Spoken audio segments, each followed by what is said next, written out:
Okay, welcome to Grandma's Room Podcast, episode 24.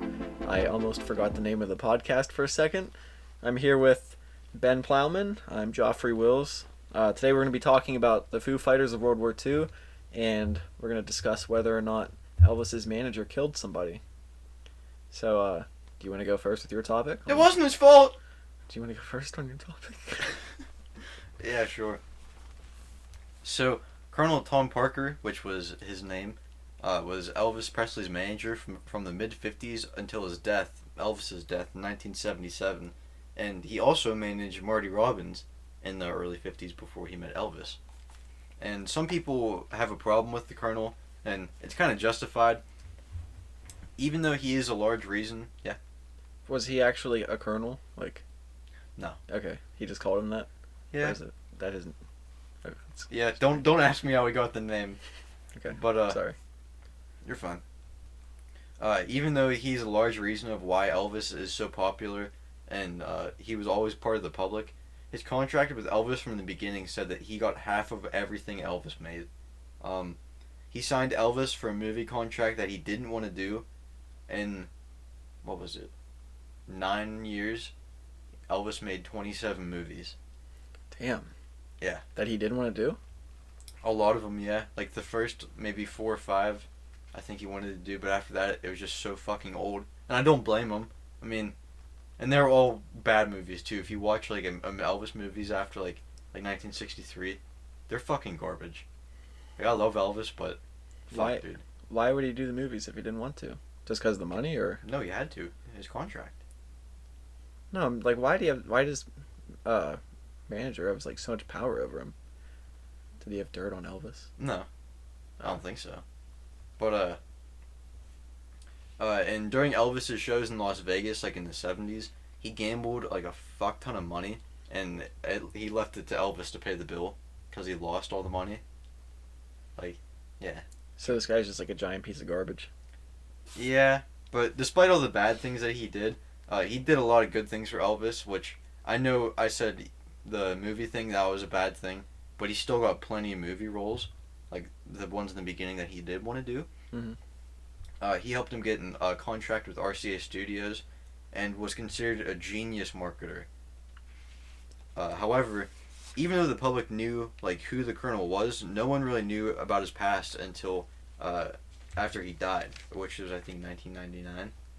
And for a while, people thought he came from Huntington, West Virginia, and he was born around the turn of the century, and he once worked in the circus until the 50s, when he started managing musical acts like Marty Robbins and Elvis. But upon further inspection, there is nothing saying that he was born in Huntington or having a legal U.S. passport despite serving as a private in the Army. In fact, when he had deserted in 1932 and spent a few months in military prison, but was released after what Alma Nash, one of his biographers, she says is a, quote, psychotic breakdown, and end quote, and he was discharged afterwards. And 9 years later, after the U.S. entered World War II, this is another kind of shitty thing that he did.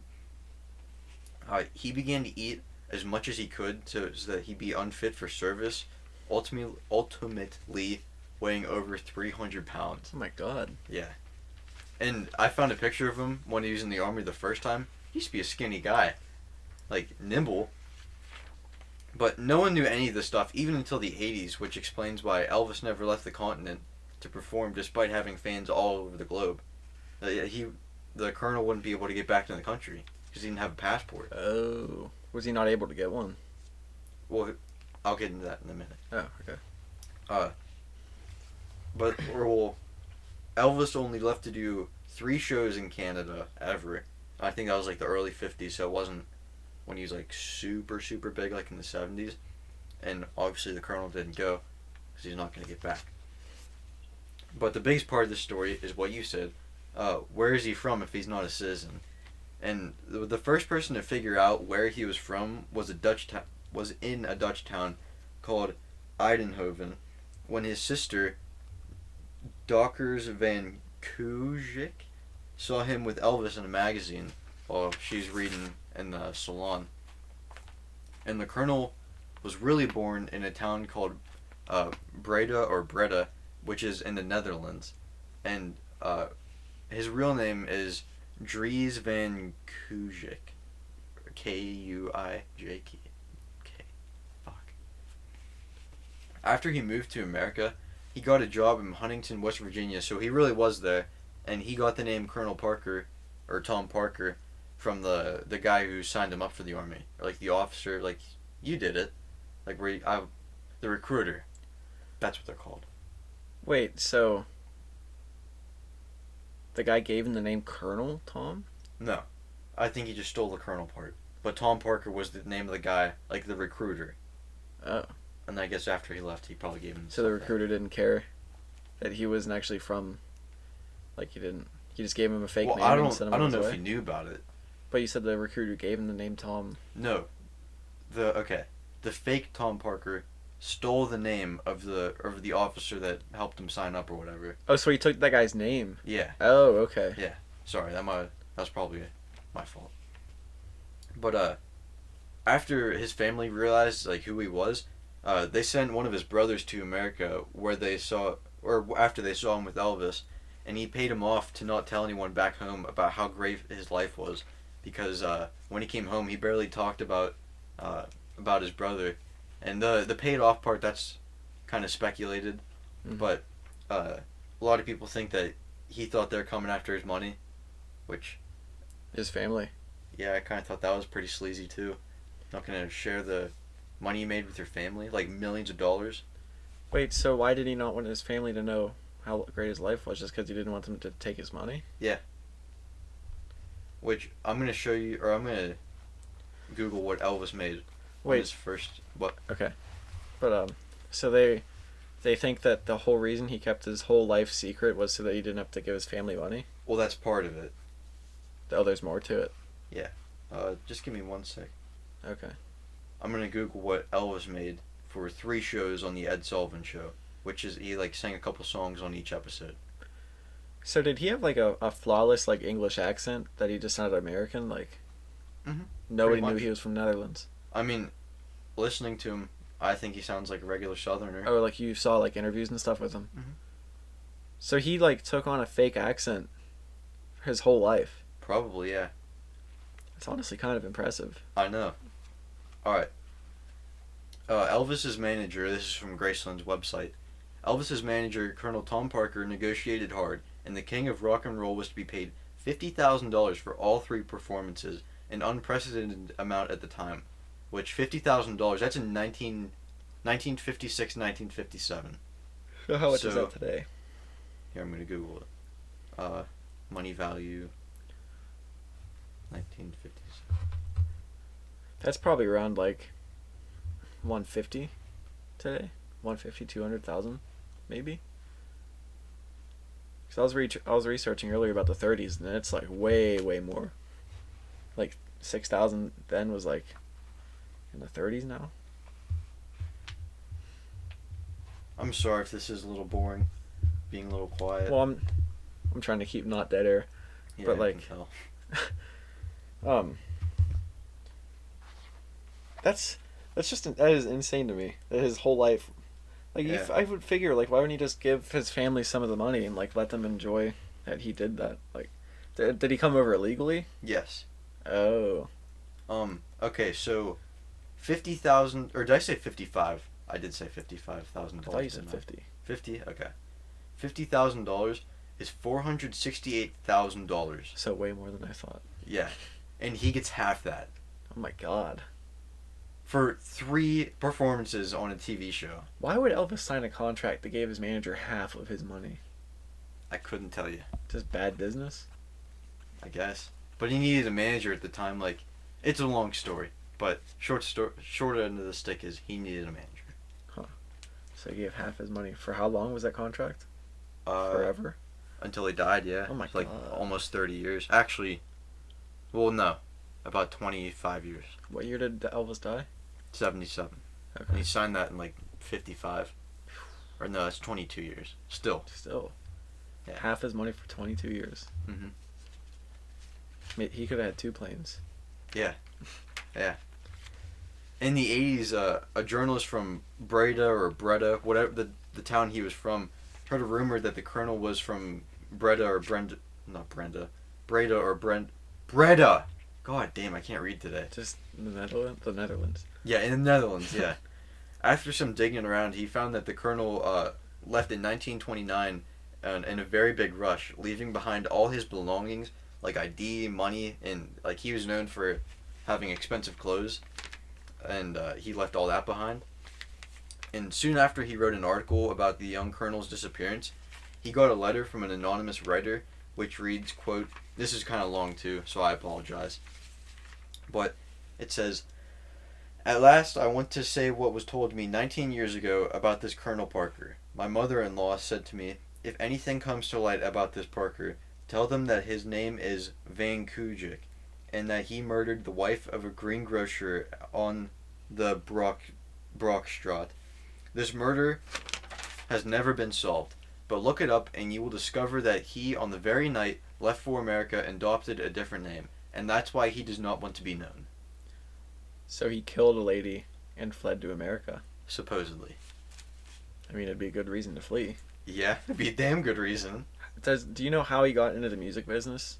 Like, into the management? Like, how do you go from, like, trying to join the army? Well, I think he went to the army, and then he joined the circus. The circus part was actually true.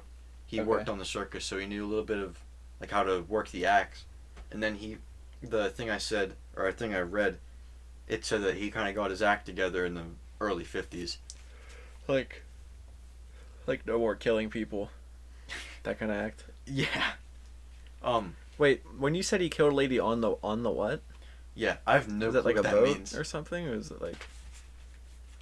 I will read you, or I'll spell it for you, the word, because I have no clue what it is. Yeah, you spell it and I'll look it up to see if it was like a boat or something. Okay. Well, I think it was at land.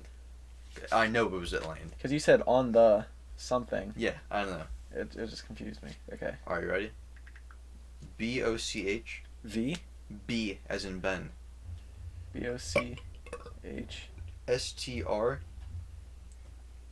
S-T-R. A-A-T. The Boxtrot. What is the Boxtrot? Hi, Terry. Sorry to interrupt. Which one of you animals was playing Itsy Bitsy Spiders for my Spotify? What? What are you talking about? I was downstairs working, pulling the seats out of the Camaro, and playing music, and it just switches to Itsy Bitsy Spider. We've been reading notes and discussing this, Terry. What the fuck? And it connected to some Samsung TV. Do we have Samsung TVs I have here? no idea. I don't think we do.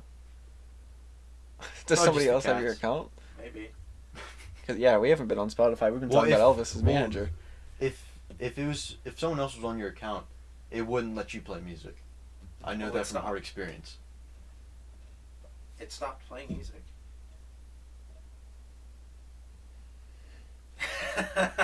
But you wouldn't be able to hear anything. Sorry to interrupt. Because Mom and I had that same problem. If I played Spotify, while she's out. It stopped playing music. But how'd you know it was playing Itsy Bitsy Spider? Because it comes up on your phone and it said connected to Samsung, blah blah blah. You should probably make a new password. Yeah, probably, huh? Yeah. Itsy Bitsy Spider though. Someone's fucking with me. It honestly was not us. I can swear. I'll swear on my life Sorry right now. I interrupted you guys. You have to cut it out, I know. We could probably keep it in. Yeah. That's Hail Johnny Sins, right? Hail Johnny Sins. The Boxtrot. Love you. Love you too. Love you. All I can find is like it kind of looks like the area between two areas, like maybe it's just like maybe it's like the Rhineland. You know what I mean? That's just what they're talking about. Something like that. I mean, it looks like it's in a city. Boxtrot party, or maybe they're just talking about a certain area. Yeah, it seems like it's just an area in a city. Like yeah. that. All right. Anyway, back to it. After looking through old newspaper stories, the journalist, I forgot to write his name earlier, Dirk Valenga, found the story from May of 1929 where 20-year-old Anna van der Eden was found dead in the back of a store where she and her husband lived. However, no one knows who did it, because whoever killed her spread pepper all over the crime scene so that police dogs would not pick up their trail. And the only evidence against the Colonel is that he had done deliveries for a grocery store around town, but his family could not remember the name of who he did work for. But people speculate, like, if he actually did do it, that the woman, she just got married, and some people wonder, like, if he liked her, wanted to sex on her, and he wanted to make. Yeah, on her. He wanted to make, and like he went to, and it said that the store was kind of ransacked, like he was looking for money, and if she woke up, it said that her head was bashed in. Oh God! So like if beat real her with quick, like zucchini. yeah, or maybe Johnny Sins. He beat him with Johnny Sins. He called him the Sins. I know. But yeah, that's why, and that's a good explanation of why he left everything in his house, like his paper, like his identification papers, money, all his belongings. Who wrote that note? No one knows. Was it from America or is it from the Netherlands? It was from someone in the town. Oh, so it could have been like someone he knew, like was friends with or something. It could have been. Well, it said his mother, the guy, or the person who wrote it, said that their mother-in-law told them that. Oh, so just someone that would have known. Probably. Someone that could have known. Yeah. Okay. And I think there was one witness, and she said that the killer was wearing yellow, which was also the Colonel's favorite color. But still, that's only 2 pieces of hard evidence against him. I mean, the lady being murdered, him working, delivering groceries for a grocer, the grocer being killed, and then him leaving the same night all seem to kind of point towards it. And no one knows exactly what night he left to. Everyone just knows, or not everyone, but people know it was sometime in May. His parents didn't say, like, the last time he showed up at the house? Like, the last time they saw him? He disappeared. I mean, like, the last time they saw him. Like, oh. I don't know.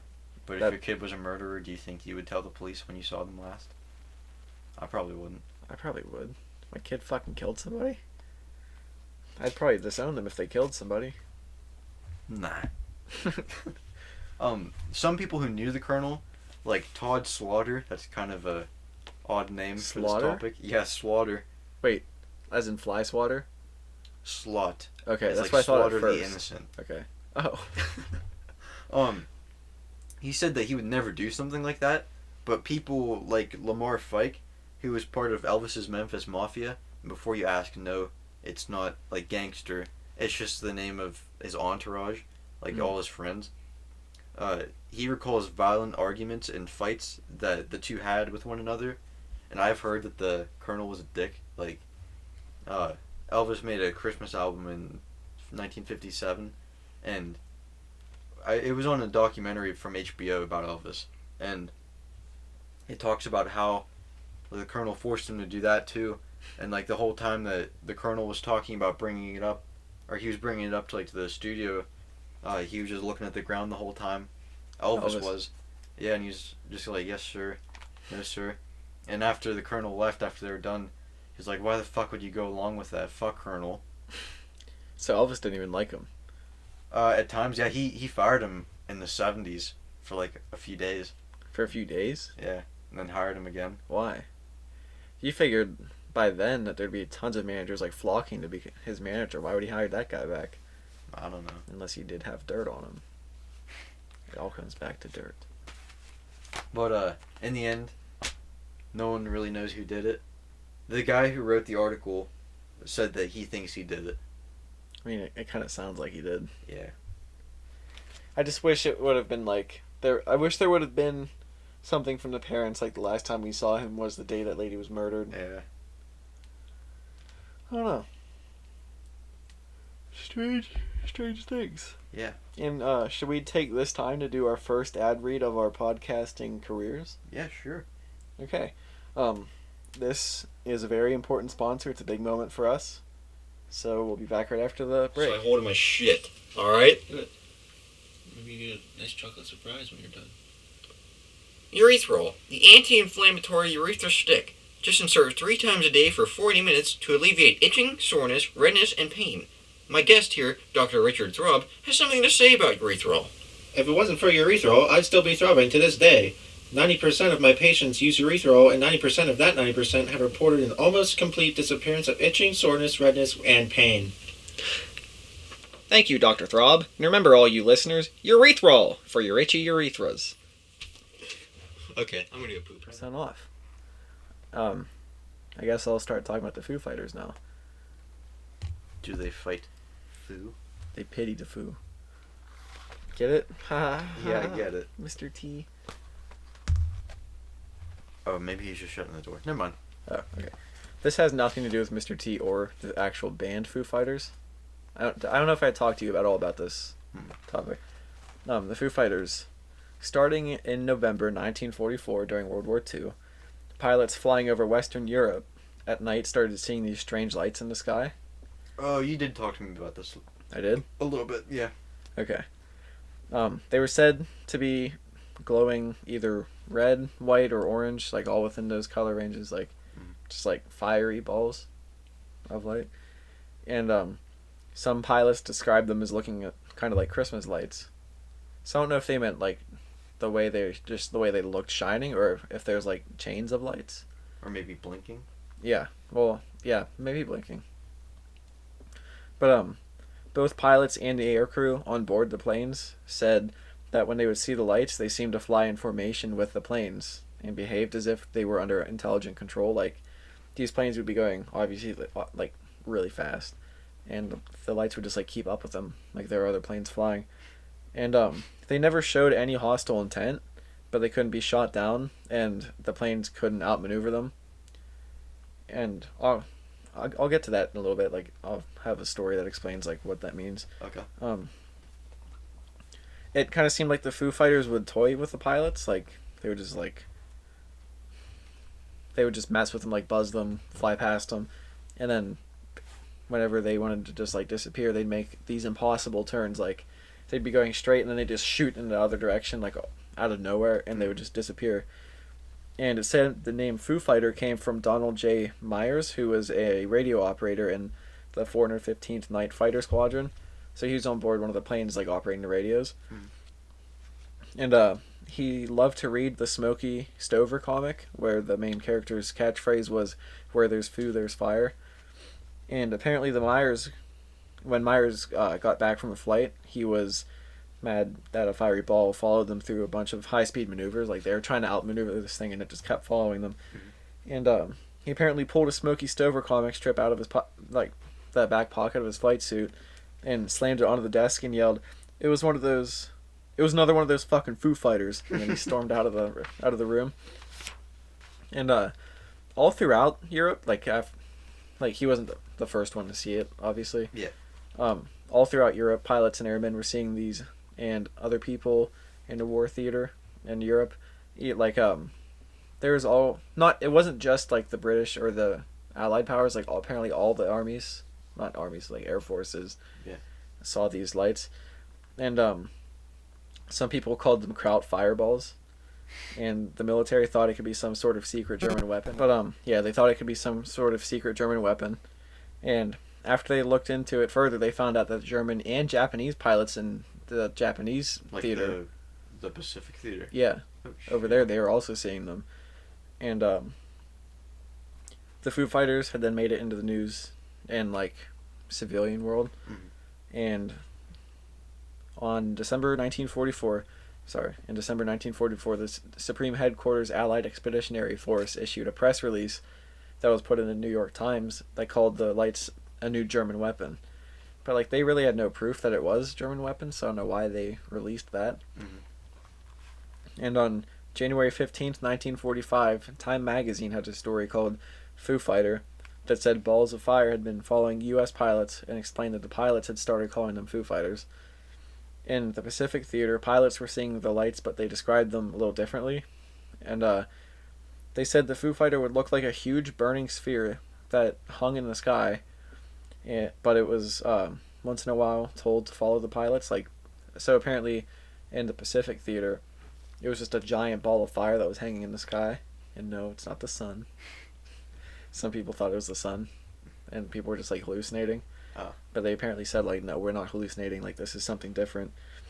And this was said that it could have been part of Japan's fire balloons, but more of the aircraft. Wait, back up. What? Fire balloons? Fire balloons, I'm pretty sure those. I think those were like balloons that would carry bombs, and once they would like fall, they would just release them and hope that they fell on I know like what you're talking enemy about. territory and like blow up and start like forest fires and stuff. Mhm. And but none of the aircraft ever actually came under attack, so it didn't seem like it was like an enemy weapon again, like just like in the European theater. And now back to Donald J. Myers and Edward Schluchter, which I'm pretty sure Edward Schluchter was just the pilot, because remember Myers was the radio operator in the plane. I think Schluchter was the pilot. They were flying north of Strasbourg, France, along the Rhine River. They saw 8 to 10 bright orange lights past the left wing of their plane. The radar on board the plane saw nothing, so it wasn't like there was like other planes or anything in the sky. And ground control also saw nothing. So they turned the plane towards the lights and they just disappeared.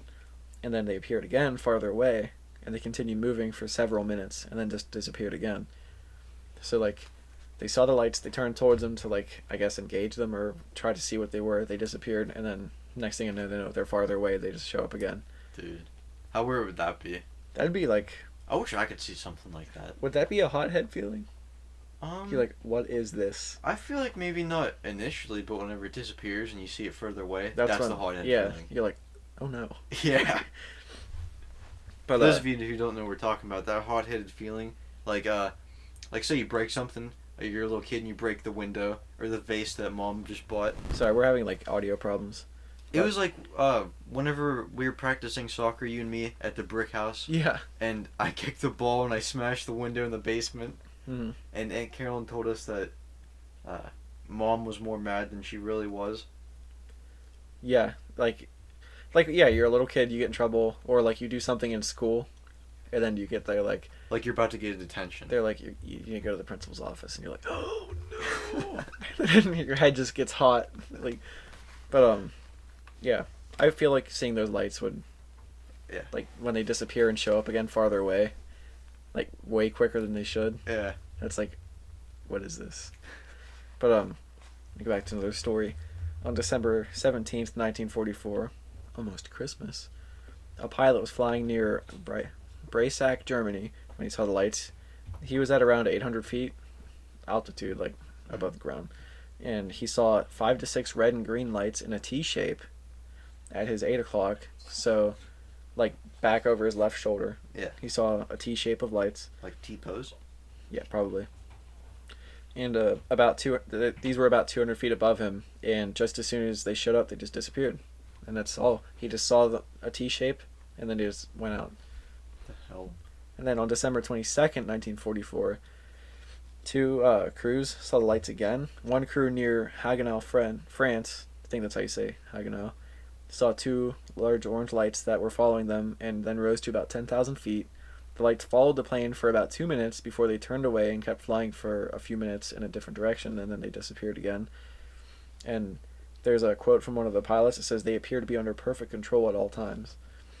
So it's not like a Chinese lantern or anything, it's just like floating in the wind. Yeah. Like it was following them, and then it changed directions and kept flying. And then Lieutenant Samuel A. Krasny, Lieutenant Samuel A. Krasny also said, quote, a wingless cigar-shaped object glowing red, quote, that was only a couple yards away from the tip of his plane's wing. So it was like, it was just like a weird tube of glowing red that was like right beyond the tip of his wing. And he's told his pilot to go through evasive maneuvers, but he said the object stayed right next to the plane for minutes through these evasive maneuvers, and then it just flew away and disappeared. Fuck, dude. One theory of what the Foo Fighters were was a secret Nazi weapon, and in the book Man-Made UFOs, 50 Years of Suppression, Renato Vesco theorized that they were German ground-launched automatically guided flak mines propelled by jets that they called the Führerball. And they theorized that SS units flew them, and they were tortoise-shaped craft that flew with jets that spun around the fuselage like a pinwheel. So like you're in the middle, and there's jets like circulating around you to just kind of lift you, I guess. Kind of like a roulette wheel. Kind of, yeah. Yeah, like you're in the middle and it's just spinning, so the jets on the outside, I guess, stabilize you. I don't really know how that would work. But, Well, probably if you aim the jets down a little further each time. it would, like, turn you or whatever. Well, no, like if you have them all turned down at the same time and it's spinning, and then you'll start to go up. Like Yeah, I it's know. pushing off the ground. But, like, yeah, I don't know. I feel like that would be more prominent if that was a thing. If they could be controlled like that. Yeah. But, this is why some thought they looked like fiery balls, because there was just rockets around them. I got you. But, like, I feel like you could tell the difference between, like, just a strange light and rockets, like, spinning. I don't know. I don't know. I've never seen them, so I don't know. But, some think that an onboard radar ensure that these craft wouldn't crash into another object. That's why they could, like, come close to the plane and, like, fly away really fast. Mm-hmm. But And- that's still, like, well, I guess that's not that far ahead. Because I was going to say, like, we have that technology now. But I know in, like, the 50s, Well, this Like- is in, like, the early 40s. like, in the 50s, they had the sensors. If you're driving down the road, you have your high beams on, they had that technology where it would turn off on its own. Oh, really? Yeah, I it was didn't know that. expensive, but they had it. But they thought another system on board would make the craft fly away quickly if anything fired at them. Because a lot of the times they would start shooting at them and they'd just disappear. But, I don't know. It kind of seems, like, far out there. Yeah. And there's no, like, real evidence for that theory. And, there's another possible explanation for the Foo Fighters is pilots experiencing combat fatigue. And this pretty much explains that the pilots were so stressed out from the war that they may have started to, like, lose their minds. Mm-hmm. But, like, the 415th Night Fighter Squadron, which is from the stories I was telling you, they had a very good record of being, like, completely, like, stable-minded. Their people wouldn't, like, lie about the stories and everything. Like, they were like, a pretty even keel. Yeah.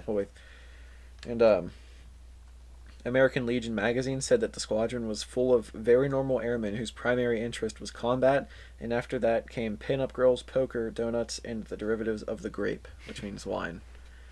And other theories were possible flares, weather balloons, and St. Elmo's fire. Wait, say that again? St. Elmo's fire. What's that? Like St. Elmo, like Puppet Elmo. I'll explain it. One, flares wouldn't follow planes through high speed. Like they didn't have like intelligent like GPS guided flares. Yeah. That makes no sense. Weather balloons also couldn't follow at high speeds, just Yeah. balloons. And they are reflective, which means they could like reflect light, but it's like the planes were shining flashlights or like Yeah. high beams or anything at them, and they didn't glow. Like Or- searchlights or spotlights. Yeah, and weather balloons don't glow and they don't have flashing lights on them, so like that, none of those make sense. Mhm. St. Elmo's fire.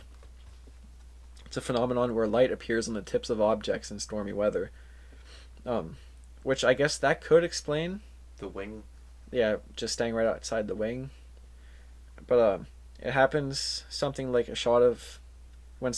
shot of electrons is sparked in the air.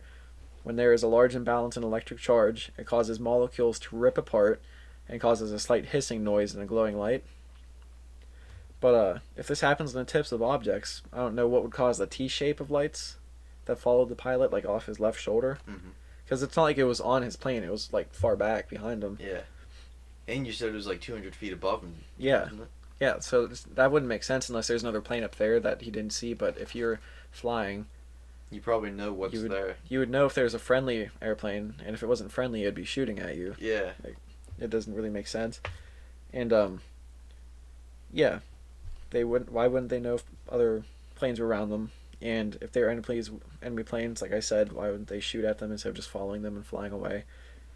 And would the pilots be flying through stormy weather, like to cause St. Elmo's fire that happens during storms? Which doesn't make sense because that would just put the crew more in danger than they would need to be. Yeah. Did it specify whether they were all in stormy weather or not, or Wait, say that again. did the stories you get, did they all specify if it was storming or not, or? What, like if they were flying through stormy weather? No, it didn't say that, but like I don't see why they would have them fly through stormy weather. Yeah. Because like they're already in danger enough being in the sky. Why put them in danger that Even wouldn't more. that wouldn't like further the war effort? Because there wouldn't be enemy planes flying through storms. Especially if you're carrying bombs or stuff. Like if If you get struck by Like, lightning. yeah. Like yeah, you're done. yeah. I'm not an expert on this, obviously, but I don't think that they would have their pilots fly through storms. Yeah. I don't know. Unless it's like urgent, but the If amount they of stories that you're saying. Yeah, if they did have them fly through storms, it could explain some of it, but not like the T shape Yeah. or the ones that like fly off in other directions. Yeah. Like there's no real like Evidence. of anything that we know of. I don't know, but yeah, it's Do people still see it today? Did you? the Foo Fighters. Yeah. Or I was mean, that just people like, say they see lights and stuff. That they just called it Foo Fighters during that because of the guy that read the Mhm. comic. Yeah, I don't know if. And again, if it was St. Elmo's fire, that wouldn't explain a huge orange light that was just floating there in the Pacific Theater either. Because it's not like there's just like a big metal. Like planes don't just stay in one area. It's impossible for planes to stay in one area. So who knows? I don't know. UFO. UFO? Now here's a question: would the UFO be flying and glowing, or would the UFO have St. Elmo's fire on it? I think it'd be glowing. What if why not both? Well, you're just wrong then. That was my ankles. I mean my wrist cracking. That was my hand ankles. Use my urethra. My ankles. Your urethra. You better get some urethral on that. Yeah, no. I told you earlier about this story in the Civil War I wanted to talk about. I'm gonna move my mic. I'm gonna try not to make noise because I have to turn to my computer for this. But I found a story about. This is a different story too, isn't it? Yeah, this has nothing to do with Foo Fighters. Okay. It's just since we're done, something to talk about. I'm just gonna read. I found this battle, like the story on listverse.com, and it's about a battle in the Civil War that stopped to watch a fist fight. Wait, what's the name of the battle? It's in the story. Okay. It says I'm gonna read this word for word, because I didn't take notes on it or anything. It says during a battle at Saunders Field, so it's the battle at Saunders Field. I don't know where that's at, but the Union and Confederate forces stopped shooting to watch two men duke it out. The Union forces had opened fire on the Confederates, and in a panic, one of the men jumped into a gully for cover. When he got inside, though he realized he wasn't alone, a Union soldier was already hiding inside, and two men on the opposite sides were cowering in a hole together. So, like, the two dudes both jumped into the hole to escape fire, and then it was just, like, a Confederate and a Union guy just looking at each other. And then it says, the men started bickering. Each one was pretty sure that he had captured the other, but neither could agree on who had captured whom. So they decided to settle it the old-fashioned way. They would have, in their words, a regular fist and skull fight.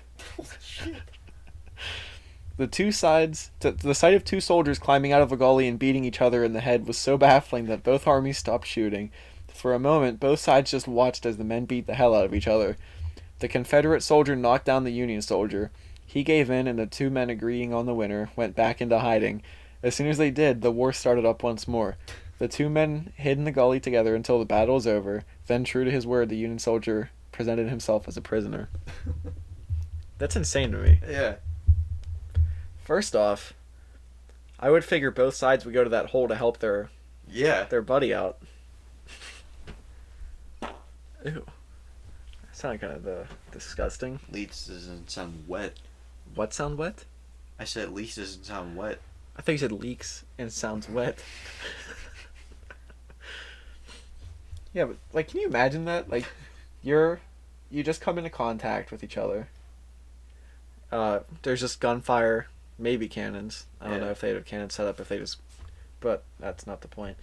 There's just gunfire going off, screaming, and then you see the guy next to you just stop, and then you stop, and then everyone just stops, and then, because like a lot of it was hand to hand, so there's probably those people like just beating the hell out of each other. No, I mean like people shooting at each other, they look next to them, there's the enemy, and then like they see the enemy stop, they look over, so there's just like all sides just together, just looking at these two people beating the shit out of each other. That's like, do you think that kind of thing would happen like in modern wars? Absolutely not. Just they'd stop to watch a fist fight, and then like as soon as they're done, they just start the fight up again. No, there's too much surveillance. What do If you mean? someone from the enemy saw someone like that, they'd probably just kill him on sight. What do you Like mean? you probably wouldn't even get that close to the enemy. That's 'cause- that's a good Because point. everything is like either from it's remote or This audio's going nuts again. What is with the audio tonight? And it stopped. 40, 41, 30. I'll leave that one in because it wasn't that bad. Okay. The other stuff was bad. But like everything was remote. Like missile strikes. Yeah, like And- drones. Yeah, drones. And people just like you ever watch videos from like over in the Middle East where they're fighting, it's like across fields, they're shooting from Yeah. at each other. And I'm not talking shit on these guys. I'm not saying that they don't do work. Like, It's or, just like it's just different. yeah, It's just it's just technology. yeah. It's safer for everybody, Oh yeah, even though it's war. yeah. Like it is it's definitely fuck. It's Is it definitely even- dangerous. is it even right to say it's safer? It's just I mean, I you lose a wouldn't lot say less safer. you lose a lot less people. but it's more strategic. We'll say Yeah, that. yeah, that's a It's good more yeah. strategic. I like that. That's Doesn't in sound like you're shitting on them. Increligent. Urethral, y'all. Should we make a urethral song? Maybe. Oh, and if you're listening to this and you don't follow us on Instagram, we started a Spotify page Yes. of music that we like. We have 3 Playlist. playlists right now. We have Grandma's Jukebox, which is like classical music, like Buddy Holly, Elvis, like all that kind of stuff. We have Grandma's Trap House, which is which is rap music. That's And what it says on there. Grandma's Trap House. Yeah, that's what. Ah, okay. Never mind. And that's rap. We have Grandma's Guitar Case, which is like rock music, and it's all music that we listen to. It's not just like we find random music. Yeah. So if you are interested, I'm thinking about making another one, like kind of chill out music. I was gonna call it Grandma's Opium Den, but, but I don't know. I don't know if we should do that. I think it's pretty funny. Grandma's Opium Den.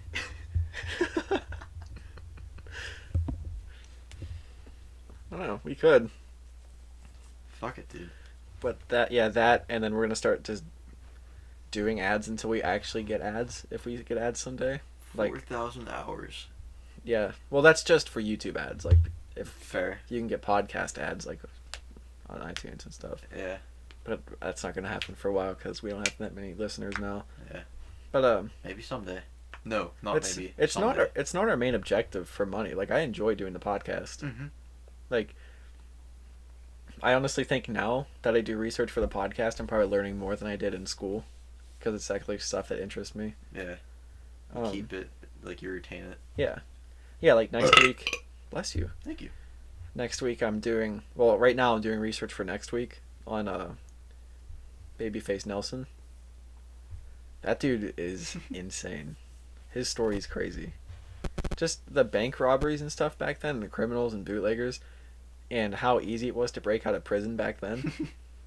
I'm gonna stop talking about it now, so I have stuff to talk about next week. But Yeah. it's crazy. Actually, that's kind of weird that you speak about bootleggers. Our family, I don't know if you know this, our family, I think my paps, like our Yeah. paps uncle or aunt was a bootlegger. During And actually- Prohibition. yeah, and her husband shot the sheriff in town. What? Yeah, like he killed him. Oh my God. Yeah, and they fled to California. Seriously. Mm-hmm. Our Aunt Holly, we think she still has the gun that shot him.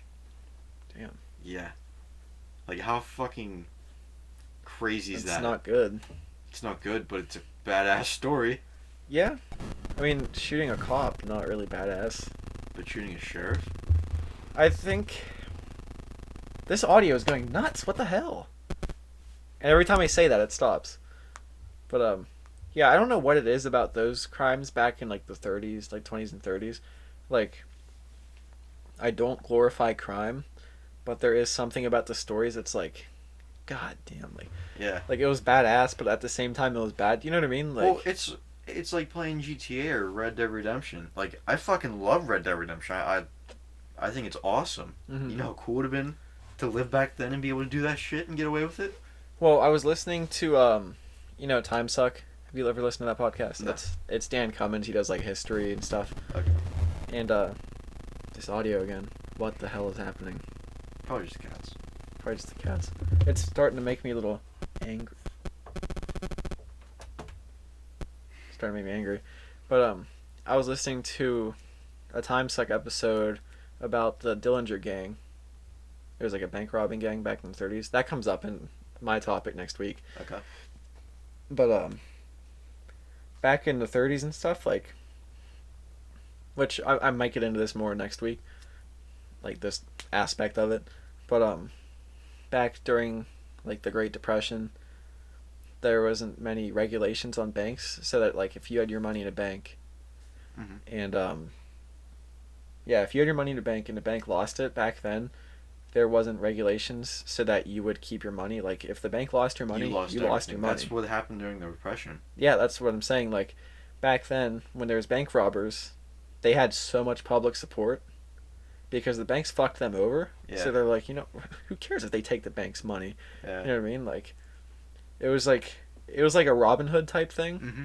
because they wouldn't really give people money. Yeah. Like sometimes there was stories of like they would kidnap people, and then when they would run away, they'd like tuck a 50 in their pocket, be like, use this, and then they'd escape. But like, yeah, a lot of them got support from the public. Some people would let them like hide out in their houses because because people hated the banks.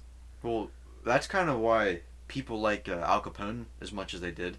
Yeah. Like, I don't know if you know this, I think his niece or some little girl in his family that he's related to, she got poisoned by milk, like expired milk, and he is like a big factor of why there's expiration dates on milk. Seriously? Mm-hmm.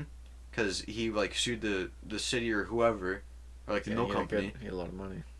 Yeah, and what soup kitchens are? Yeah. He made a bunch of those. Like, he was the first one to make a lot of those around Chicago Mhm. in the 30s. There's some other stuff he did too, but that was just a few things that stick out. Yeah, it seemed like a lot of those people. I don't know I don't know if this is all true, but like, it was kind of like they liked the people. They were higher morals, but not really. They liked the people, but pretty much said fuck the government.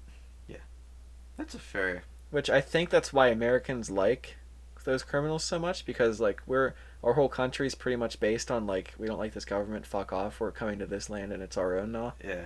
Like Dan Holloway, another podcast I listen to, he made a good point. He said Americans have an inherent distrust of the government. Like it's kind of like in our blood as Americans to like distrust the government. Yeah.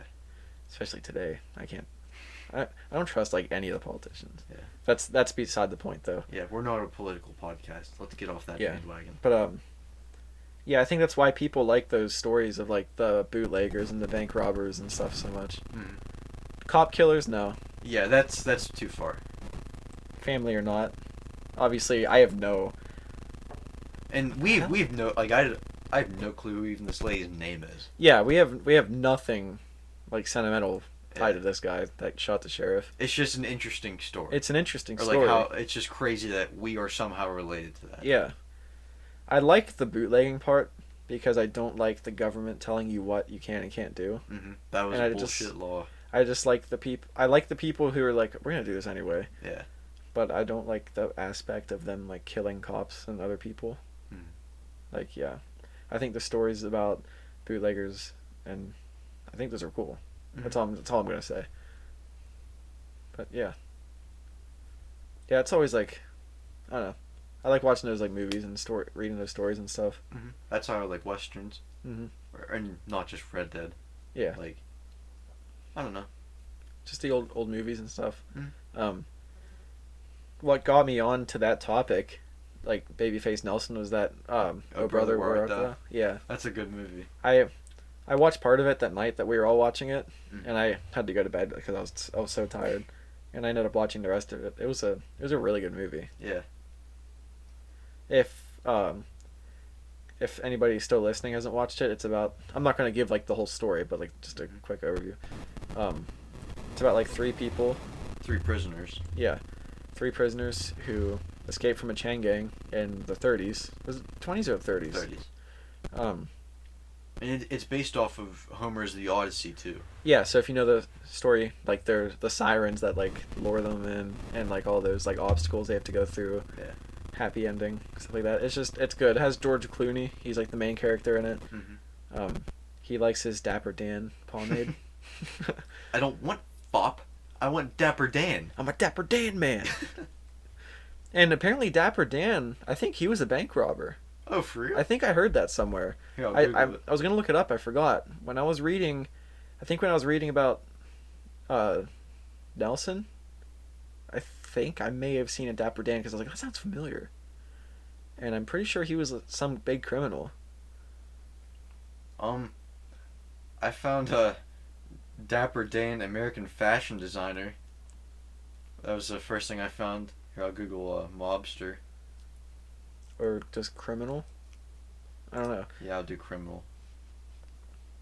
Because like the mobsters are different than bank robbers and stuff. It's like you find anything? No. Oh, wait. Oh, no, never mind. So maybe it was just something I saw and like assumed. I don't know. Because I was gonna research, I ended up forgetting about it. Anyway, well, I guess that one's a bust. But anyway, yeah, interesting stories. Good movie. I suggest watching it. Yeah. And it's on what, Amazon Prime? Yeah, I think it's only on Amazon for a couple more days though. Oh, for real? So we caught it in like the perfect timing. Yeah, it used to be on Netflix because I had it on my list. It was on Netflix. But they obviously must have taken it off. Or maybe you're putting it back on there. Maybe. But I want to watch more of those old like mobster movies and stuff. What is okay? We should probably end this because this audio's going nuts tonight. Okay. Episode- Happy Halloween to all you fuckers out there too. Happy Halloween. Yeah, what is that tomorrow? Yep, tomorrow. Episode 24. This was it. Follow us on Instagram. Follow our playlist on Spotify if you want to hear some tunes. And yeah, that's pretty much it. Like, subscribe, smash that like button. See you later, sisters. Oh God, you just made me cringe. About stay golden. Yeah, stay golden, grandchildren.